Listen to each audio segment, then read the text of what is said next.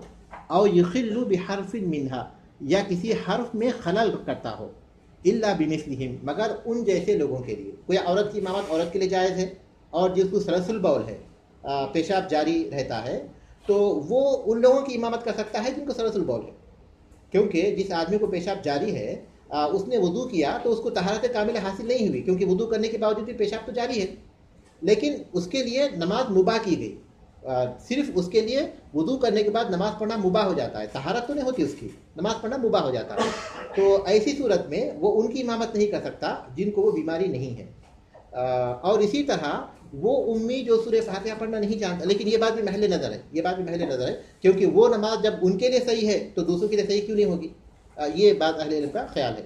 اچھا، وہ آدمی ان پر جو کہ صحیح طور پر سورہ فاتحہ نہ پڑھ سکتا ہو، ادائیگی صحیح طور پر نہ کر سکتا ہو، یا کوئی اس کے الفاظ میں کچھ ایسی غلطی کرتا ہو، خلل پیدا کرتا ہو کہ معنی بدل جائے، جیسے صراط الذین انعمت علیہم کہتا ہو، انعمتا اللہ سے خطاب کرتے ہوئے کہ ان لوگوں کا راستہ جن پر تو نے انعام کیا، یہ کہنے کے بجائے ان لوگوں کا راستہ جن پر میں نے انعام کیا کہتا ہے. یا پھر ایاک نعبد، ہم تیری ہی عبادت کرتے ہیں، تو اس کو ایاکی پڑھتا ہے کاف کے زیر کے ساتھ، جو مؤنث کے لیے استعمال ہوتا ہے. تو یہ معنی بدل جاتے ہیں اس سے. تو ایسا کوئی شخص امامت نہیں کر سکتا، مگر یہ کہ ان جیسے لوگوں کے پاس، پورے لوگ ایسے ہی ہیں، پڑھنا نہیں جانتے، صحیح طور پر ان کی جو ہے زبان نہیں چلتی، تو ایسی صورت میں وہ اپنے جیسے لوگوں کی امامت کر سکتے ہیں. لیکن صحیح بات یہ ہے کہ جو سورہ فاتحہ صحیح طور پر نہ پڑھ سکتے ہوں، کیونکہ سورہ فاتحہ رکن ہے، ان کو امامت کے لیے آگے نہیں بڑھانا چاہیے، الا یہ کہ ابھی بھی اسلام لائے ہیں اور ان کو جو ہے ابھی اتنا سیکھنے کا موقع نہیں ملا، تو ان کے پاس عذر ہے، اس میں ان کے لیے عذر ہے، لیکن ان کو آگے نہیں بڑھانا چاہیے. انہوں نے صرف فاتحہ کا نام لیا، قرآن پورے کا نام لیا. ہاں، کیونکہ سورہ فاتحہ فرض ہے، اس کے بعد آپ سورہ نہ بھی پڑھیں تو کوئی بات نہیں، نماز ہو جائے گی، اسی لیے سورہ فاتحہ کا نام لیا. پڑھنے کی پرابلم ہے تو وہ نماز اس کی ہو جاتی ہے. بالکل، اس کے لیے حکم یہ دیا گیا کہ جب نماز کا وقت ہو جائے تو اس وقت جو ہے وہ ضرورت سے فارغ ہو اور کوئی کپڑا باندھ لے، اس کے بعد وضو کرے اور نماز پڑھ لے. پیشاب جاری ہے اس کا، لیکن کیونکہ اس کے پاس کوئی راستہ ہی نہیں ہے، کیونکہ سلس البول کی بیماری ہے، تو وضو کرے، نماز پڑھ لے. اس کے بعد جب دوسری نماز کا وقت ہو جائے تو پھر سے وضو کرے، نماز پڑھے. اور اس کے لیے یہ بھی اجازت ہے کہ وہ دو نمازوں کو جمع بھی کر سکتا ہے. تو جیسی حالت ہے ویسی اس کے لیے رخصت بھی دی گئی، کیونکہ اس رخصت کے بغیر وہ اپنی عبادت نہیں کر سکتا، اس رخصت کے بغیر وہ اپنی عبادت کو نہیں کر سکتا. دو نمازیں ایک ساتھ بھی پڑھ سکتا ہے. جی، تو واضح ہے بات. جو میں نے ذکر کیا کہ امامت، عورت امامت نہیں کر سکتی مگر عورتوں کے لیے، اور سلس البول جس کو ہو وہ امامت نہیں کر سکتے مگر ان لوگوں کے لیے جن کو سلس البول ہو. لیکن یہ بات محل نظر ہے. اور تیسری بات یہ کہ جو سورہ فاتحہ نہ پڑھ سکتے ہوں یا اس طرح پڑھتے ہو کہ اس کے معنی میں خلل پیدا ہوتا ہو، وہ بھی امامت نہیں کریں گے، الا یہ کہ جیسا کہ مولوی رحمۃ اللہ علیہ کہتے ہیں کہ وہ انہی جیسے لوگوں کے لیے کہ کوئی اور شخص نہیں ہے جو صحیح طور پر پڑھ سکے، تو ان کے لیے مجبوری ہوگی، تو مجبوری کی وجہ سے وہ چیز جائز ہوگی. وَيَجُوزُ تِمَامُ الْمُتَوَضِّئِ بِالْمُتَيَمِّمِ، اور وضو کرنے والے کا تیمم کرنے والے کے پیچھے نماز پڑھنا جائز ہے. کچھ لوگ ہیں جو وضو کر رہے ہیں اور کچھ لوگ ہیں جو تیمم کیے ہیں، بیمار ہیں تو وضو نہیں کر سکتے، تو جو تیمم کیا ہوا ہے وہ امامت کر رہا ہے، تو جو وضو کیے ہوئے وہ مقتدی ہے، کوئی حرج نہیں. وضو کرنے والے تیمم کرنے والے کے پیچھے نماز پڑھ سکتے ہیں. وَيَجُوزُ تِمَامُ الْمُتَوَضِّئِ بِالْمُتَيَمِّمِ، اور وضو کرنے والے کی اقتداء جائز ہے تیمم کرنے والے کی، وضو کرنے والے کے لیے جائز ہے کہ وہ تیمم کرنے والے کی اقتداء کرے. ٹھیک ہے، مثلا کیسے حالت ہو گیا؟ جیسا کہ اس کی مثال وہ حدیث ہے، مشہور حدیث ہے صحیح بخاری کی، ذات السلاسل جو غزوہ تھا، اس میں عمرو بن عاص رضی اللہ تعالیٰ سردار تھے، یعنی امیر تھے مسلمانوں کے لشکر کے. سخت سردیاں تھیں اور وہ جنوبی ہو گئے تھے، غسل ان پر فرض ہو گیا تھا، تو انہوں نے تیمم کیا اور لوگوں کو نماز پڑھا دی، کیونکہ قاعدہ یہی ہے کہ جو امیر ہوتے وہی نماز پڑھاتے ہیں. پھر رسول صلی اللہ علیہ وسلم کے پاس پہنچے اور آپ صلی اللہ علیہ وسلم سے سارا واقعہ بیان کیا، تو آپ نے کہا کہ تم جنوبی ہونے کی حالت میں نماز پڑھا دی. تیمم کیا تھا، انہوں نے تیمم کیا تھا، نماز پڑھا دی تھی. تو انہوں نے کہا کہ اللہ کے رسول صلی اللہ علیہ وسلم، مجھے قرآن کی آیت یاد آئی، وَلَا تَقْتُلُوا أَنفُسَكُمْ إِنَّ اللَّهَ كَانَ بِكُمْ رَحِيمًا. سورۃ النساء کی آیت ہے کہ تم اپنے آپ کو قتل مت کرو، اس لیے کہ اللہ تبارک تعالیٰ تم پر رحم کرنے والا ہے. تو اس لیے میں نے پڑھا دی. تو آپ صلی اللہ علیہ وسلم نے انہیں کچھ نہیں کہا. تو انہوں نے نماز پڑھائی تیمم کر کر، دوسرے لوگوں نے نماز پڑھی وضو کر کر. تو اس کا مطلب یہ ہے کہ جو تیمم کرنے والا ہے وہ ایسے ہی ہو جاتا ہے جیسے کہ وضو کرنے والے کے برابر ہے. تیمم کرنے کے بعد انسان بالکل ویسے ہی پاک ہو جاتا ہے جیسے کہ وضو والا ہے. تو اس لیے وہ نماز پڑھا سکتا ہے ان کو جو کہ وضو کیے ہوئے ہیں. ابھی وہاں پہنچانے میں آپ پہنچوں گا. عمر بن عاص نے تیمم کیا تھا جیسے کرتے ہیں آج کل، یا وہ تو یہ ہے کہ شاید وہ زمین پہ نہیں، عمار ابن یاسر رضی اللہ تعالیٰ نے دوسرے واقعے میں عمار ابن یاسر رضی اللہ تعالیٰ. والمفترضی بالمتنفل، اور فرض والے اور فرض پڑھنے والے کو نفل پڑھنے والے کی اقتداء کرنا جائز ہے. اور فرض کرنے والے کو نفل پڑھنے والے کی اقتدا کرنا جائز ہے. یعنی کوئی آدمی نفل پڑھ رہا ہے اس کے پیچھے فرض پڑھنے والا پڑھ سکتا ہے. اس کے مشہور دلائل ہیں صحیح بخاری صحیح مسلم کی مشہور حدیث ہے معاذ بن جبل رضی اللہ تعالیٰ عنہ جو رسول اکرم صلی اللہ علیہ وسلم کے ساتھ مدینے میں نماز پڑھتے تھے عشاء کی نماز, اور پھر اس کے بعد اپنے محلے میں جاتے, لوگ منتظر ہوتے تو ان کو نماز پڑھاتے تھے, جبکہ وہ پڑھ چکے, فرض تو ان کی ادا ہو چکی, تو ظاہر ہے کہ وہ جو پڑھیں گے وہ کون سی ہوگی, نفل ہوگی. اس کے علاوہ اللہ کے رسول صلی اللہ علیہ وسلم سے یہ ثابت ہے کہ آپ نے ایک مرتبہ ایک غزوے میں صلاۃ الخوف پڑھائی, تو ایک جماعت کو آپ نے 2 رکعت پڑھائی, پھر وہ جماعت چلی گئی تو دوسری جماعت کو آپ نے 2 رکعت پڑھائی, کیونکہ نماز تو 2 ہی رکعت ہے, قصر تھی نماز, کیونکہ وہ سفر میں تھے اور پھر غزوے میں تھے. تو آپ صلی اللہ علیہ وسلم نے گویا پہلی جماعت کو فرض پڑھائی, دوسری جماعت کو آپ نے نفل پڑھی, انہوں نے فرض پڑھی. اسی طرح حجۃ الوداع کے موقع پر اللہ کے رسول صلی اللہ علیہ وسلم جب مکہ پہنچے طواف کے لیے اور سعی کے لیے, تو وہاں جو ہے ظہر کی نماز کا وقت ہو گیا, تو آپ نے حرم میں نماز پڑھائی. حجۃ الوداع کے موقع پر آپ نے ظہر کی نماز حرم میں پڑھائی. پھر جب مینا پہنچے تو لوگ آپ کے منتظر تھے نماز کے لیے, تو وہاں بھی آپ نے نماز پڑھائی ظہر کی نماز. تو اس سے بات معلوم ہوتی ہے کہ نفل پڑھنے والے کے پیچھے فرض نماز پڑھی جا سکتی ہے, اس میں کوئی اختلاف نہیں. وَإِذَا كَانَ الْمَأْمُومُ وَاحِدًا, اور اگر مقتدی ایک ہو, وَقَفَ عَنْ يَمِينِ الْإِمَامِ, تو امام کے دائیں جانب کھڑا ہوگا. جب وَإِذَا كَانَ الْمَأْمُومُ وَاحِدًا وَقَفَ عَنْ يَمِينِ الْإِمَامِ, جب ماموم یعنی نماز پڑھنے والے 2 آدمی نماز پڑھ رہے ہیں یا 2 عورتیں نماز پڑھ رہی ہیں, تو وہ آزو بازو ٹھہریں گے دائیں جانب. جو پڑھانے والے بائیں جانب ہوں گے اور جو پڑھ رہے ہیں وہ کہاں ہوں گے, دائیں جانب ہوں گے. کیونکہ مشہور حدیث عبداللہ ابن عباس اللہ تعالیٰ اللہ کے رسول صلی اللہ علیہ وسلم کے رات میں جب آپ نماز پڑھ رہے تھے تو ان کے ساتھ نماز پڑھنے کے لیے کھڑے ہو گئے, تکبیر کہہ دی, تو آپ کے بائیں جانب کھڑے ہوئے, تو آپ صلی اللہ علیہ وسلم نے ان کا کان پکڑا پیچھے سے اور ان کو اپنے پیٹھ کے پاس سے جو ہے ان کو ہٹا کر اپنے دائیں جانب کر لیا.